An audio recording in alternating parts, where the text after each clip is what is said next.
Okay, guys, so for this message, you're really just going to have to follow along here in order to receive the revelation from what the Lord is speaking to me about currently. So the king of Israel and Jehoshaphat, the king of Judah, went up to Ramoth Gilead. So there are two kings. One is the king of Israel, and the other king is Jehoshaphat, the king of Judah. And the king of Israel said unto Jehoshaphat, I will disguise myself, and I will go to the battle, but put thou on thy robes. So the king of Israel disguised himself, and they went to the battle.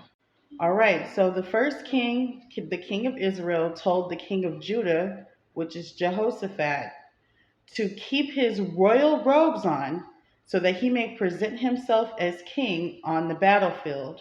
And the king of Israel told the king of Judah he's going to wear regular clothing.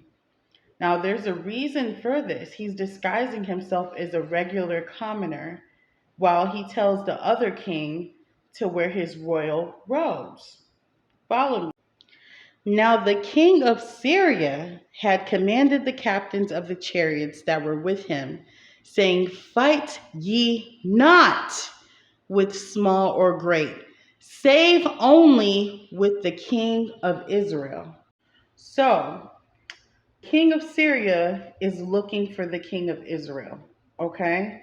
He told his men, don't fight with nobody else and save all of your weaponry for that fight with the king of Israel. Mind you, the king of Israel knew that the king of Syria wanted to kill him. So that's why he clothed himself in regular clothing as a commoner. And he told the other king to wear his royal robes. The reason for that is because he wanted the men to believe that the king of Judah, which is Jehoshaphat, was actually the king of Israel, which is the man that they're looking for. So this was a setup, okay? This was a setup. He wanted Jehoshaphat to die in his place.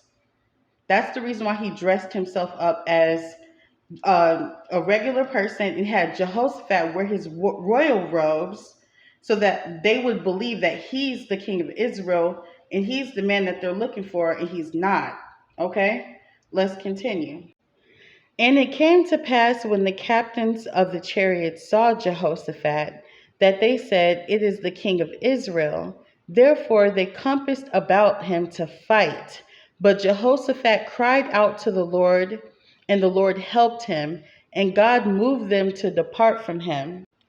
For it came to pass that the captains of the chariots perceived that it was not the king of Israel that they were looking for, right? They turned back again from pursuing him. So when they realized, the men on the chariots realized that the man in the robes was in fact not the king of Israel, they turned back. So what Jehoshaphat did was he realized he was being set up, and he cried out to God, and God helped him by having those men turn back from him. Okay? Now let's see what happens to the man that tried to set him up. And a certain man drew a bow at a venture and smote the king of Israel between the joints of the harness. Therefore he said to his chariot man, Turn thine hand, that thou mayest carry me out of the hosts, for I am wounded. And the battle increased that day. Howbeit the king of Israel stayed himself up in his chariot against the Syrians until the even. And about the time of the sun going down, he died. Just know, if you have someone out there that's trying to set you up, or that's stealing from you spiritually, or you know what I'm saying, or that's trying to mimic you in the spirit so that you suffer the consequences of their actions, they're still going to have to go through what they're going to have to go through. They're still going to have to suffer the consequences of their actions, no matter how much they try to flip it. God is not stupid. He will send somebody out of nowhere to correct the entire situation. That's just what it is. I feel like somebody needed to hear that.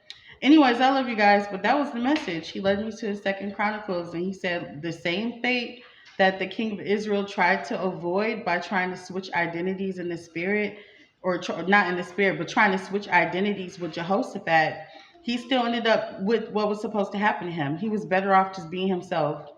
And God still ended up helping and saving Jehoshaphat in the end.